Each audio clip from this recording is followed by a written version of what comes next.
Վարչապետ Նիկոլ Փաշինյանն աշխատանքային այցով Տաջիկստանի Հանրապետությունում է։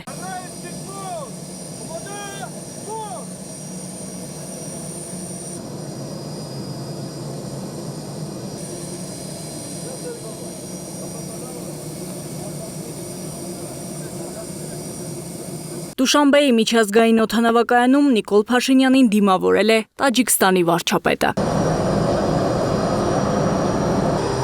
Տաջիկստանի հետ առևտրատնտեսական հարաբերությունների նոր ազդակ հաղորդելու հետագա քայլերն են քննարկել երկու երկրների ղեկավարները։ Տաջիկստանի Հանրապետության նախագահ Էմոմալի Ռահմոնը ողջունել է Վաշինգտոնի հանդիպման արդյունքներով խաղաղության համաձայնագրի նախաստորագրումը եւ հայտնել իր երկրի աջակցությունը Հայաստան-Ադրբեջան հարաբերությունների կարգավորման գործընթացում։ Առանձնազրույցից հետո վարչապետը մասնակցել է ԱՊՀ պետությունների ղեկավարների խորհրդի հերթական նիստին։ Հայաստանի եւ Ադրբեջանի միջև խաղաղության հաստատման կապակցությամբ վարչապետը շնորհավորել է ԱՊՀ բոլոր անդամ պետություններին, վստահություն հայտնել, որ բոլորն իսկապես ուզում էին հասնել տարածաշրջանի կայուն խաղաղության։ Բացի այդ, ըստ վարչապետի, Թրամփի ուղի հանուն միջազգային խաղաղության եւ բարգավաճման հաղորդակցության ծրագրի իրականացումը բացում է արտահանման եւ ներմուծման նոր հնարավորություններ ոչ միայն Հայաստանի, այլև ԱՊՀ երկրների համար։ TRIP նախագիծը Հայաստանին հնարավորություն է տալիս երկաթուղային եւ այլ տրանսպորտային կապ ունենալ ԱՊՀ անդամ պետություն Ադրբեջանի եւ ԱՊՀ մյուս անդամ պետությունների հետ։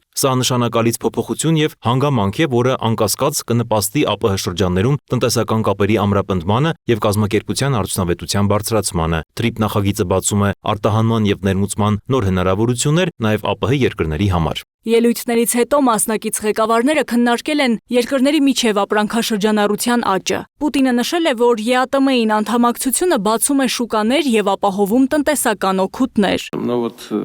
У нас с Арменией. Сколько сейчас товарооборот выскочил? Товарооборот с Арменией сейчас какой? Ռուսաստանի առաջնորդը որպես օրինակ բերել է Ռուսաստանի եւ Հայաստանի միջև առևտրի ծավալների աճը, վարչապետ Փաշինյանից հետաքրքրվելով, որքան է այն կազմել 2025 թվականին։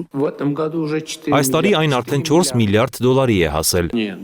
Ոչ, ավելին։ Այս տարի 4 միլիարդ, նախորդ տարի 9 միլիարդ։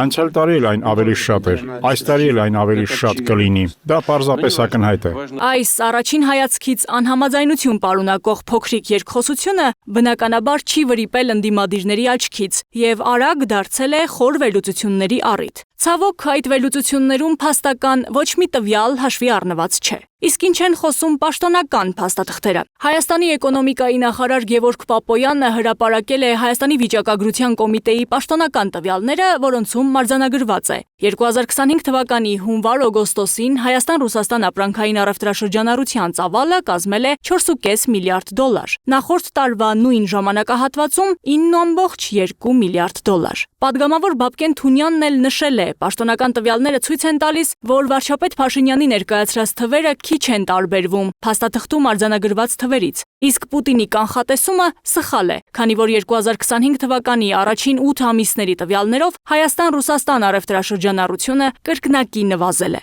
Ակնհայտ է, որ այս տարվա արդյունքներով առևտուրը չի կարող ավելի շատ լինել, քան նախորդ տարի։ Բաբկեն Թունյանը նաև հորդորել է վերջին 2-3 տարիների ապրանքային առևտրաշրջանառության թվերին խիստ վերապահումներով մոտենալ, որովհետև այդ թվերը ներառում են վերաարտահանման ծավալները։ Եթե վերաարտահանումը ֆիլտրենք եւ փորձենք հասկանալ իրական առևտուրը, թվերը շատ ավելի փոքր կլինեն։ Իդեպ Դուշանբեում ԱՊՀ գագաթնաժողովի ընթացքում տեղի է ունեցել նաև Փաշինյան-Ալիև հանդիպում։ Հայաստանի եւ Ադրբեջանի առաջնորդները քննարկել են խաղաղության ուղղությամբ առաջընթացը։ Այդա Կիրակոսյան, Free News, Ազատ լուրեր։